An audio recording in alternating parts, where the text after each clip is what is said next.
Apparently, as Pokemon has gotten more popular, cheating is now a big issue. Welcome to the video, everyone.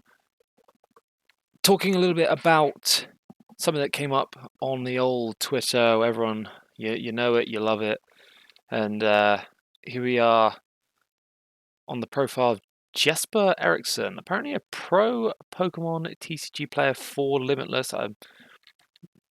Back in my day, didn't really have any pro players, so quite cool to see that you can now be a pro player in Pokemon. Unfortunately, it's not Jasper, I should say, who's been accused of the cheating. Okay, I should just put that out there right now. We're just going to go into, however, that he was the one making allegations, and there's a little bit to dive into, and it all seems to relate to the Latin America International Championships, which happened somewhat recently, but quite recently enough that Lugia was in it.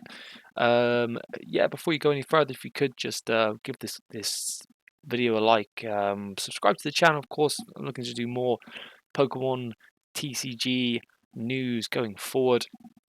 And yeah, without further ado, we're going to dive into it. So, just for apparently from Denmark, Ferold traveled to the Latin America Championships, and it's quite a long one. There's a long little bit of twittering to go through. So let's just dive in, shall we? Round 6 of Stuttgart. Oh, excuse me, this is not right. This is round 6 of Stuttgart. Oh, okay, so this is actually for the tournament that happened in Warsaw. So I got that wrong, so I do apologise for getting that incorrect. Round 6 of Stuttgart, I was playing versus a player named Fernando Torrato from Peru. So it was actually Fernando that travelled a long way to play. We were playing the usual Lugia mirror, though one thing was very shady about the way he played. Between games, Fernando would do 2 mash shuffles, where he looked at the bottom card very clearly, then pile shuffle, do 3 Hindu shuffles, and present the deck, which is either intention of stacking deck or at the very least insufficient randomization or none. Now, actually, I don't know what Hindu shuffle is. We should probably just look at that right now. Hindu shuffle.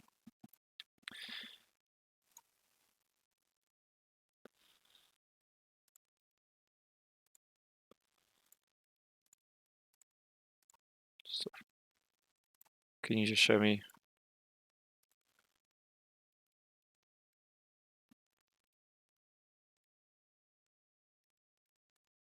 Yep. Yep. So I'd almost see that as like call it like an Asian shuffle, like a long way shuffle. I don't know. Anyway, Hindu shuffle.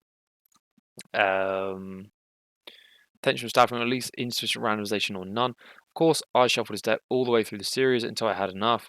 I asked him to shuffle better, where I got semi-angry responses, where he told me I could shuffle his deck but didn't like it. I call a judge over, talk about it, where he actually admits to not randomizing his deck quote-unquote well enough.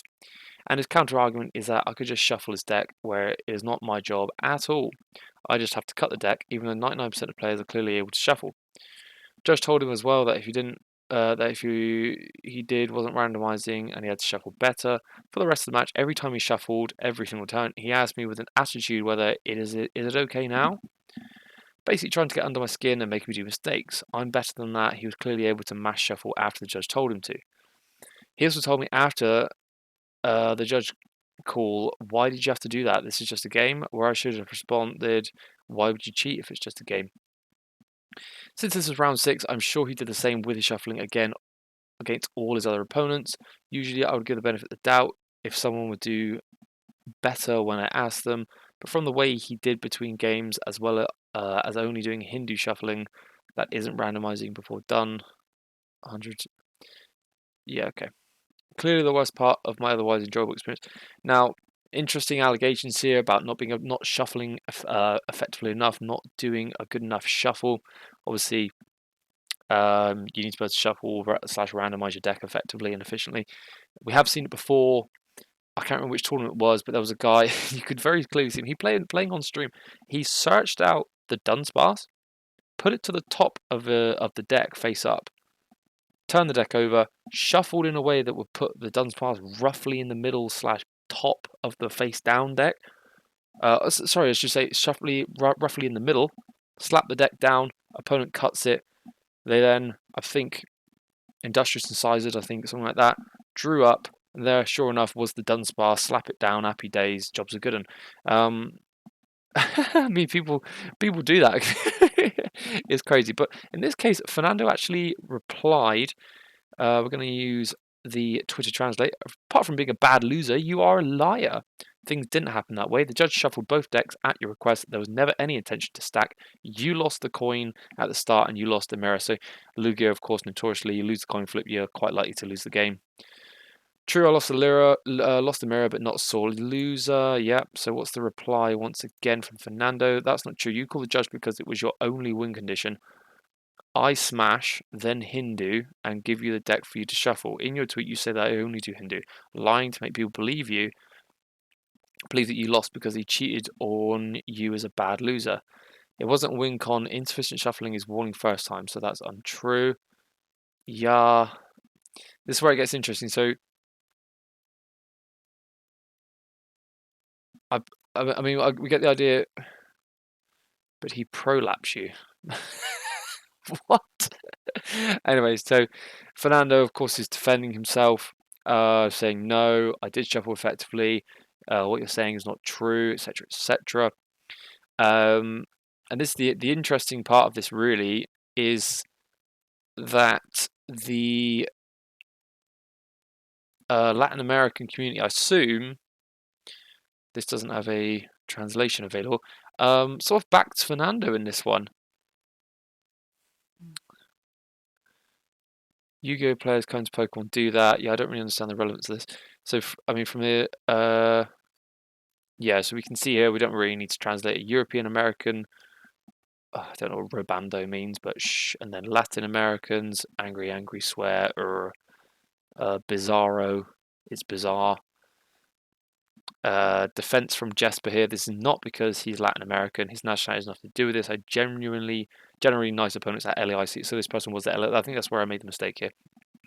And to clear it up, I've had 99% good interactions with people outside of EU in general. I'm at tournaments to compete, meet people. Yep. What does that say? Always the same pap. Yeah. So I mean, the Latin community very quick to defend. Not Jesper, to defend whatever the other guy was called. Fernando. Almost looks like maybe, I don't know, joined in February, so not particularly active on here. Doesn't need to be. There's no, you don't have to be active, do you? But yeah, interesting. But then also something that Jesper, I believe, in his profile, mentioned here. Former post didn't do well in what I tried to achieve. Watch PTCG hell later. Lucas, I don't know, Calzar, is that how you say it? Yes, the finalist for LAIC. So this is a bit more. This is where we go into LAIC. So if you remember from LAIC, here it is. This was the one where Lugia, basically play Lugia or struggle. Won, of course, by Tord Reklev. Congratulations to them. We're going to flip over to NeoWave. NeoWave, official Twitter account of NeoWave, a group, I assume. A gaming group. Now, the name Lucas Calza, here we go. So a lot of you asked, we want to underline that we didn't know anything about it. When the first voices came out, we took the decision to remove Lucas from our roster. So just as well as a point, Lucas in Hoenn, this account no longer exists on... Oh, it says there Lucas in Hoenn, and then it says Lucas underscore Hoenn. Maybe we should look to see if underscore Hoenn... Hoenn? Is that you spell it? Yeah, so it looks like Lucas Hoenn no longer is on Twitter. But he has been removed from the NeoWave roster, and we can see why here. So, no excuses, and don't try to justify. I palm a card in one game in LAIC. I'm not proud of that, and from that moment, I understand that I have to leave this game. Playing with stress and anxiety is not correct, but this is just not to justify myself. My behavior was simply disgusting. Another post here, just to clarify, my ex-team isn't involved in anything regarding this. Not proud of myself. I was thinking about confess from this from the first day I came home. Nothing can justify. I will quit entirely and take all consequences. So Lucas here has admitted to palming a card at the LAIC. Why is this relevant? Well, we can go back to the final standings of the LAIC and see that Lucas was in fact the runner-up of that competition. Here is his list here. Of course, Lugia, V-Star, nothing really out of the ordinary. But yeah, so we can confirm that Lucas in fact has admitted that he palmed a card at LAIC. This tournament gifted him $5,000 of cash. So quite, you're playing for something here. You're playing for something. Yeah, big. I mean, big stuff. So there's always going to be cheating at a tournament, but when the cheating player then goes on to get so high, like runner up or even win the tournament, it becomes big news. I know there's been cases of other players with there's some player famously had a Greninja or something on their lap. Served a ban, I believe, and is back in. There's a couple of known players who have kind of been caught cheating and then they're back in the game, etc. But yeah, it looks like when you play, number one, and I learned this as well quite recently, number one, play clean. All right, so make sure, I know you were in a rush. Yeah, I mean, like it's things like search your deck with your hand elsewhere, because if you start dropping shit, you got problems. All right, and I learned that recently. So that's number one, play clean. All right. Number two, as a player, just always be on the watch. Okay, be on the watch of your opponents. So there was a video recently. I should have tried to get it up for this video actually of showing Zapdos TCG. I can't remember his actual name, but it's the YouTuber on stream at a tournament. Again, I can't remember which bloody tournament it was. And I believe playing Reggie, I believe they attached. I think he attached 2 or 3 energy in one turn by hand, not with any abilities. Excuse me. One at the start of the turn, and is the thing, even in the one video clip, the second and third, I believe, energy, a speed lightning, and I think a capture, were attached within about 30 seconds of each other. This is on a table that's being streamed. You've got Zapdos, of course, we benefited doubt, wasn't intentional, ended up losing the game anyway. The opponent didn't pick it up, which that's baffling to me. I mean, if you're playing against someone, you need to be aware of when they're attaching an energy. What are you doing? Are you falling asleep between turns? Like, what's going on there?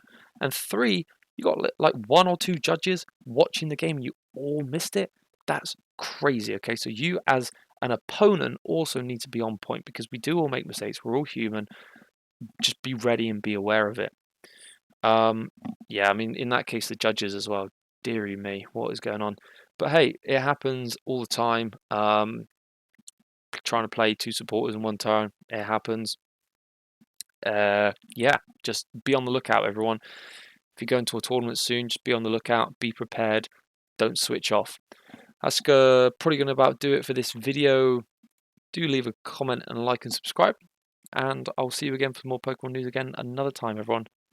That's it, cheers.